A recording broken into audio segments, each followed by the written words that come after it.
শুভ সকাল। ঘড়িতে সময় 7:56 আর এই মুহূর্তে আমরা বের হয়ে যাচ্ছি সিরাজগঞ্জ চায়নাবাদের উদ্দেশ্যে। আর এর মধ্যে আমি একটু আমার মিটারটাও জিরো করে ফেলি।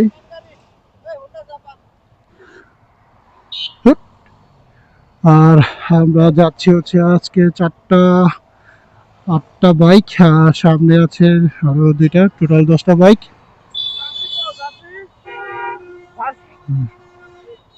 তো যাচ্ছে হচ্ছে সালমান, রাকিব ভাই, মিঠুন ড্রাইভার হিসাবে, আর সোহেল কাকা, পাবেল ভাই, এখানে আছে হাবিব রাইডার, মিজান, পালসার মিজান, আর আজাদ ভাই। তাহলে ভাই বিসমিল্লাহ বলে বেরোই নাকি?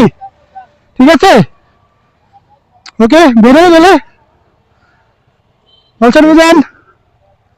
ওকে, তো বের হয়ে গেলাম। ঘড়ির সময় এখন 8:38 আর এই মুহূর্তে আমরা ভাড়ারিয়া পার হয়ে গেছি। সকল বাইক সামনে, সবার পিছনে আমি, সামনে আছে সালমান, তার সামনে আছে রাকিব ভাই, এই দুজনকে দেখছি। আর বাকি যারা আছে তাদের কাউকে আমি দেখছি না। আর কমিউনিকেটর বলছে তারা সবাই নেটওয়ার্কের বাইরে চলে গেছে। যেভাবে যাক, সবাই সেফলি বাইক চালাক, এটাই কামনা। ধামরাইয়ের বিখ্যাত একটা বাজার, আমতলা বাজার। সকালে এখানে টাটকা টাটকা সবজি পাওয়া যায়।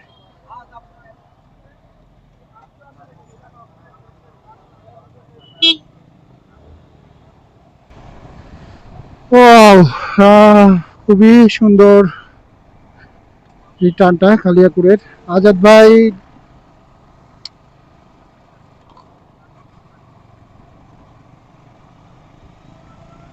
সবাই একসাথে স্পিড মেনটেন করে রাইড করতেছে, ভালো লাগতেছে। যদিও এর সামনেও আমাদের কিছু বাইক আছে, ওদেরকে দেখা যাচ্ছে না।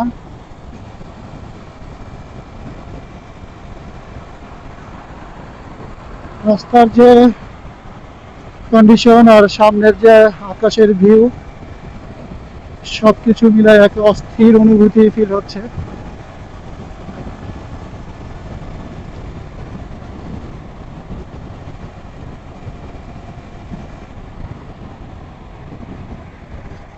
রাস্তা রাস্তা আসলে মাঝখান দিয়ে কি হয়েছে, বৃষ্টি পানিতে ঢেউ হয়ে গেছে, যার কারণে রাস্তার মাঝে মাঝে একটু উঁচু নিচু দেখা যাচ্ছে, যেগুলো আসলে অনেক রিস্কি ব্যাপার স্যাপার। যদি কেউ এই রাস্তা পুরাতন হয়ে থাকে তাদের জন্য হয়তো বা সমস্যা কম হবে, বাট আমাদের মতো যারা নতুন তারা যদি এই রাস্তায় ঢুকে তাহলে তাদেরকে একটু সাবধানতার সাথে বাইক চালানোর পরামর্শ থাকবে।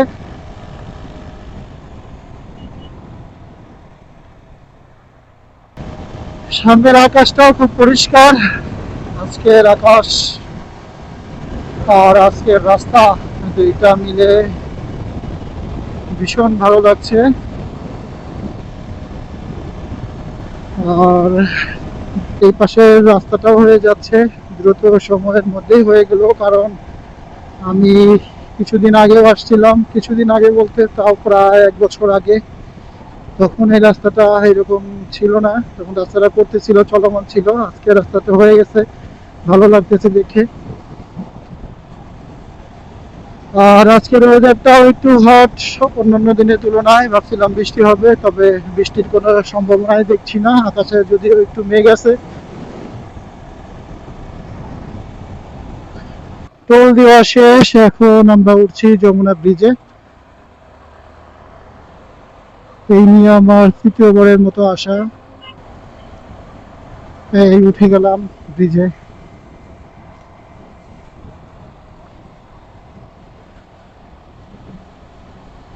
এর আগে একবার হয়তো 2006 কি 7-এ স্কুল থেকে শিক্ষা সফরে বগুড়া গেছিলাম, তখন একবার আসছিলাম। আর গত 2 বছর আগে সিরাজগঞ্জ গেছিলাম, সেবার আসছিলাম রাতে। তো ব্রিজের যে সৌন্দর্য রাতে ওইটা আরো বেশি ফুটে ওঠে, কারণ এই যে উপরে যে লাইটগুলা দেখা যায় সেই লাইটগুলা জ্বলে থাকে সবগুলো খুবই তো সুন্দর হচ্ছে লাগে। চায়নাবাদ ঢুকে গেছি আমরা, চায়নাবাদের ভিতরে। পাশেই এই নদী, আর এই সেই বড় বড় গুলাকে কি বলে, উইন্ড না কি বলে, যাক জানা নাই আমার, আমি ভুলে গেছি নামটা, হচ্ছে মনে হচ্ছে না। পুরোটা ক্যাপচার করার চেষ্টা করতেছি। আর আমরা ওই পাশে ছিলাম, ওইখানে, ওটা হচ্ছে যমুনা ইকো রিসোর্ট বা যমুনা ইকো পার্ক। এই যে টিকটকার, এখানে চরম টিকটক চলতেছে আসলে। কঠিন করা কাকা। আচ্ছা যাই হোক, আমরা ওই পাশে ছিলাম, যেটা বলতেছিলাম ওই পাশেই ছিলাম। জাস্ট আমরা এই পার্টটা আসলাম, একটু ঘুরে আসলাম।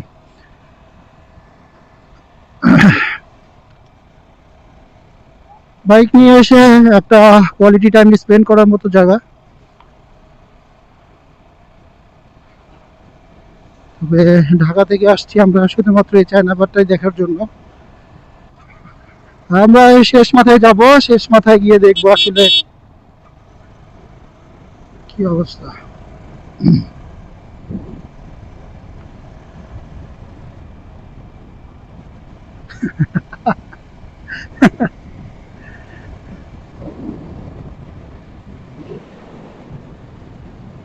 যমুনার ভিউ।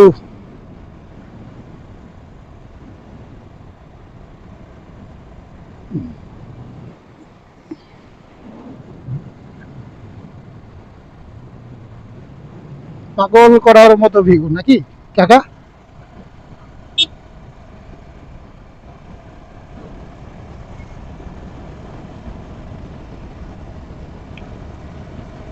কাকা ওই যে সামনে, ওইটা কি জানেন? ওই সামনে ইকো পার্ক, আমরা ওইখানে ছিলাম।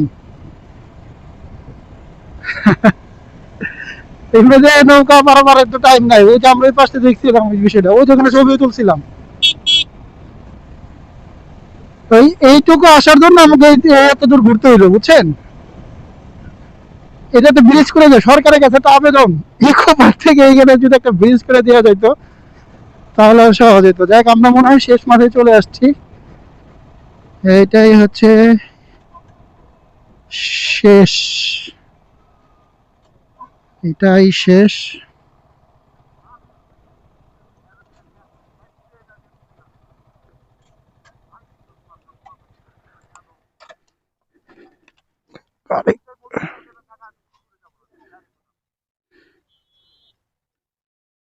আচ্ছা হাবিব, আচ্ছা ঠিক আছে। আচ্ছা এই এখানেই শেষ, এখানেই শেষ। এই যে চলে আসছি একদম শেষ মাথায়, ওইখানে আমরা ছিলাম, ওইখানে আমরা ছিলাম। এই যে ধীরে ধীরে সবাই চলে আসতেছে গ্রুপ। ওকে, এই চায়নাবাদ, আর এখানেই শেষ আমাদের চায়নাবাদের ট্যুরের শেষ, এখানেই।